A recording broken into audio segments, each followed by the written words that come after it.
ఓం నమో భగవతే వాసుదేవాయ నమః. అందరికీ నమస్కారం అండి.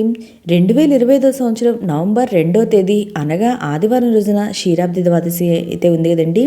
మీ అందరికీ ముందుగా క్షీరాబ్ది ద్వాదశి శుభాకాంక్షలు. ఇంట్లోనే ఈ రోజున ఏ విధంగా పూజ చేయాలి, తులసి పూజ విధానం ఏంటి, పాటించవలసిన నియమాలు ఏంటి అనే అన్ని విషయాలు ఈ వీడియోలో తెలియజేస్తాండి. రేపే పరమ పవిత్రమైనటువంటి క్షీరాబ్ది ద్వాదశి అండి. ఈరోజు సాయంత్రం ప్రతి ఒక్కరూ తప్పనిసరిగా తులసిని అయితే పూజించాలండి. ఈ ఒక్కరోజు తులసిని పూజిస్తే సంవత్సరం మొత్తం తులసి పూజ చేసిన ఫలితం అయితే వస్తుందండి.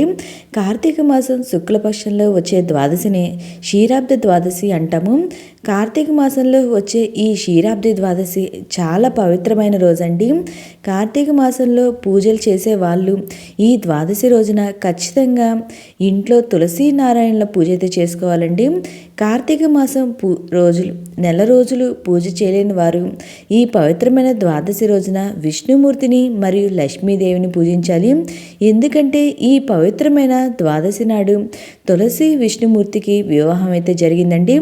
సంపదకు దేవతైన శ్రీ మహాలక్ష్మిని శ్రీ మహావిష్ణువు వివాహం చేసుకుంది కూడా ఈ క్షీరాబ్ది ద్వాదశి రోజునే అంటారు.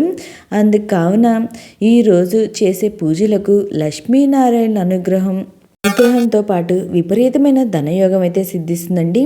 కార్తీక ఏకాదశి రోజున యోగ నిద్ర నుంచి మేల్కొన్న శ్రీ మహావిష్ణువు బృందావనానికి వెళ్ళి లక్ష్మీదేవిని వివాహం చేసుకున్నారు.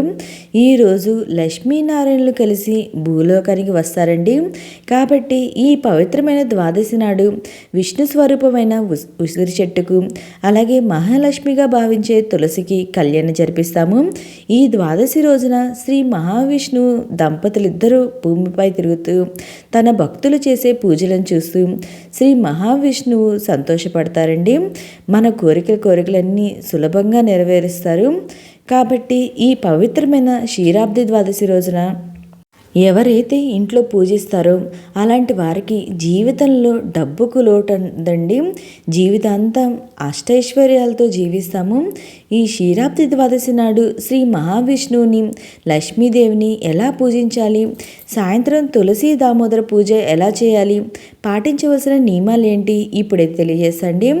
మనకి నవంబర్ 2వ తేదీ అనగా ఆదివారం నాడు ఉదయం ఇంట్లో పూజ చేసి మరలా సాయంత్రం 6:30 లోపు మనం తులసి దామోదర పూజ అయితే చేయాలండి.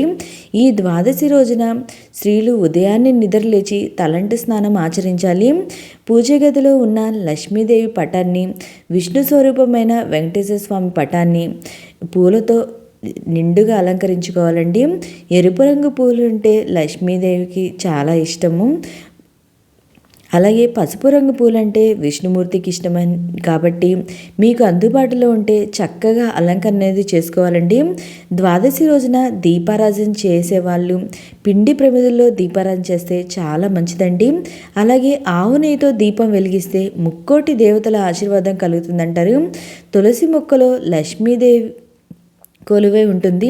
కాబట్టి ఈ ద్వాదశి రోజున కొన్ని తులసి దళాలు తెచ్చుకొని మీ పూజ గదిలో ఉన్న వెంకటేశ్వర స్వామి పటం ముందు పెట్టుకోవాలి. ఈ క్షీరాబ్ది ద్వాదశి నాడు ఇలా చేస్తే మీ కష్టాలన్నీ ఖచ్చితంగా తొలగిపోతాయండి. లక్ష్మీనారాయణ ఆశీర్వాదం లభిస్తుంది. ఇంట్లో లక్ష్మీదేవి తాండవిస్తుంది. కాబట్టి ద్వాదశి నాడు పూజ గదిలో ఖచ్చితంగా తులసి దళాలను పెట్టుకొని వెంకటేశ్వర స్వామిని పూజించాలండి. ఇంకా పూజలో నైవేద్యంగా అరటిపండ్లు, బెల్లం నివేదించాలి. ఈరోజు ఇంట్లో పూజ చేసేటప్పుడు ఓం నమో భగవతే వాసుదేవాయ నమః అనే మంత్రాన్ని జపిస్తూ లక్ష్మీనారాయణ పూజను చేసుకోవాలండి. తర్వాత కర్పూర హారతి ఇచ్చి నమస్కారం చేసుకోవాలి. ఇలా ఉదయం పూట పూజ అనేది చేసుకున్న తర్వాత సాయంత్రం మనం 6:30 లోపు అయితే మనం తులసి ఉసిరి చెట్టుకు పూజ అయితే చేయాలండి. ఇంటి ముందు అలాగే తులసి కోట ముందు ముగ్గులు అనేది వేసుకోవాలి. ఈ పూజ అనేది మనం బయట తులసి కోట దగ్గర చేసుకోవచ్చండి. లేదా మనం హాల్లో తులసి కోటని మనం హాల్లోనే పెట్టుకొని లేదా దేవుడి మందిరంలో అయినా పెట్టుకొని ఈ పూజ అనేది చేసుకోవచ్చు. ఈరోజు తులసి కోట ముందు శంకు చక్రాలను, అష్టదళ పద్మ ముగ్గును వేసుకోవాలి. మీ ఇంట్లో తులసి మొక్క లేకపోతే ఈ క్షీరాబ్ది ద్వాదశి నాడు మీ ఇంటికి ఒక తులసి మొక్కనైతే తెచ్చుకోండి. తులసి మొక్క ఉన్న ఇంట్లో కష్టాలు లేకుండా లక్ష్మీదేవి ఆశీర్వాదం ఉంటుందంటారు. విశేషమైన పుణ్యఫలం అయితే లభిస్తుందండి. సర్వ సుఖాలు కలుగుతుంది. పూర్వజన్మ పాపాలు నివారింపబడుతుంది అని నమ్మకం అండి. కావున ఒకవేళ మీ ఇంట్లో తులసి మొక్క లేకపోయినా ఈ రోజైతే తెచ్చుకొని పూజ అయితే చేసుకోండి. నేను ఇలా బయట కాకుండా హాల్లోనే ఈ తులసి కోటనైతే పెట్టుకొని పూజ అయితే చేసుకుంటున్నాను. చక్కగా మనం పసుపు రాసుకొని ఒక పీట పైన అష్టదళ పద్మ ముగ్గు వేసుకొని మనం ఆ తులసి కోటను అయితే పెట్టుకోవాలండి. మనం ముందుగా గణపతికి పూజ అయితే చేసుకోవాలి. మనం చేసే పనిలో ఎటువంటి ఆటంకాలు ఉండకూడదని ముందుగా గణపతికి పూజ చేయాలి. నేను ఇక్కడ పసుపుతో గణపతిని అయితే చేసుకున్నాను అండి. చేసుకొని పసుపుతో గణపతికి పూజ అయితే చేసుకున్నాను. గణపతికి ధూపం, దీపం, నైవేద్యం, కర్పూర హారతి అనేది ఇవ్వాలి. ఈ విధంగా ముందుగా గణపతికి పూజ అయితే చేసుకున్న తర్వాత మనం తులసికి ఉసిరి చెట్టుకి వివాహం అనేది పూజ అయితే చేసుకోవాలండి. ఒకవేళ మీ దగ్గర ఉసిరి చెట్టు లేకపోతే చిన్న కొమ్మైన తెచ్చుకొని పెట్టుకోండి. ఒకవేళ అది కూడా దొరకలేదనుకుంటే మీరు కృష్ణుడినైనా ఆ తులసి కోటలో పెట్టుకొని పూజ అయితే చేసుకోవచ్చు.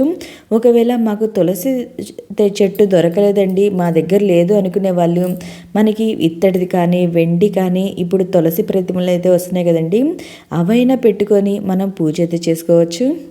సంవత్సరంలో ఏ రోజైనా సరే దీపారాధన చేయకపోతే వచ్చే దోషం, ఈరోజు దీపారాధన చేయడం వల్ల ఆ దోషాలన్నీ పరిహారం అవుతాయండి. అలాగే అప్పుల సమస్యలు తొలగిపోయి విపరీతమైన ధనయోగం అనేది కలుగుతుంది. సంవత్సరం మొత్తం తులసిని పూజిస్తే వచ్చే ఫలితం ఈ ఒక్కరోజు తులసి అలాగే శ్రీ మహావిష్ణువుని స్వరూపమైన ఉసిరి చెట్టును పూజించడం వల్ల వస్తుందండి. అలాగే మీ ఇంట్లో ఉసిరి మొక్క లేకపోతే మీ దగ్గర ఎక్కడైనా సరే మొక్కలు దొరికితే తెచ్చుకోండి. లేదంటే ఉసిరి చెట్టు దగ్గరికి వెళ్ళి ఒక చిన్న కొమ్మని విరిచి తెచ్చుకొని తులసి కోటలైతే తులసి పక్కన నాటి ఇద్దరికి కలిసి వస్త్రం లేదా వస్త్రమాల సమర్పించాలి. ఆ తర్వాత తులసి కోట ముందు దీపం వెలిగించండి. మీకు శాస్త్రోక్తంగా పూజ చేయడం వస్తే చేయండి. లేదంటే మొదట పసుపు గణపతికి చేసుకొని గణపతికి పూజ చేయాలి.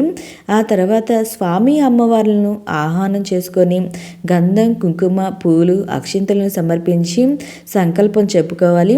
నైవేద్యంగా లక్ష్మీదేవికి ఎంతో ఇష్టమైన పాయసాన్ని, అలాగే స్వామివారికి ఇష్టమైన పానకం, వడపప్పు, చలిమిడి సమర్పించాలి.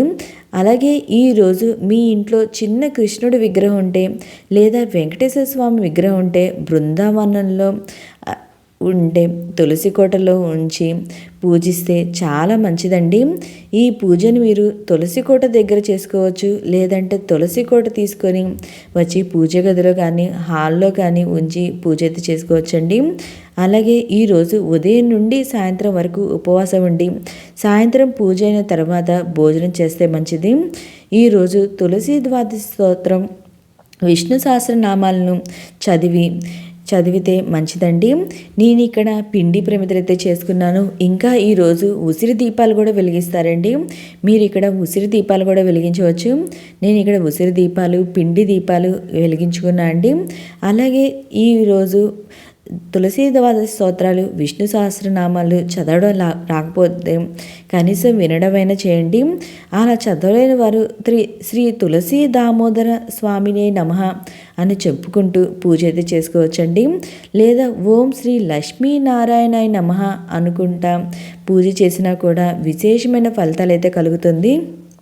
ఇలా దీపాలన్నీ వెలిగించి స్వామివారికి అష్టోత్తరము అవన్నీ చదువుకున్న తర్వాత నైవేద్యం సమర్పించి చివరికి మనం నారికేలం సమర్పించి కర్పూర హారతి అనేది ఇవ్వాలి.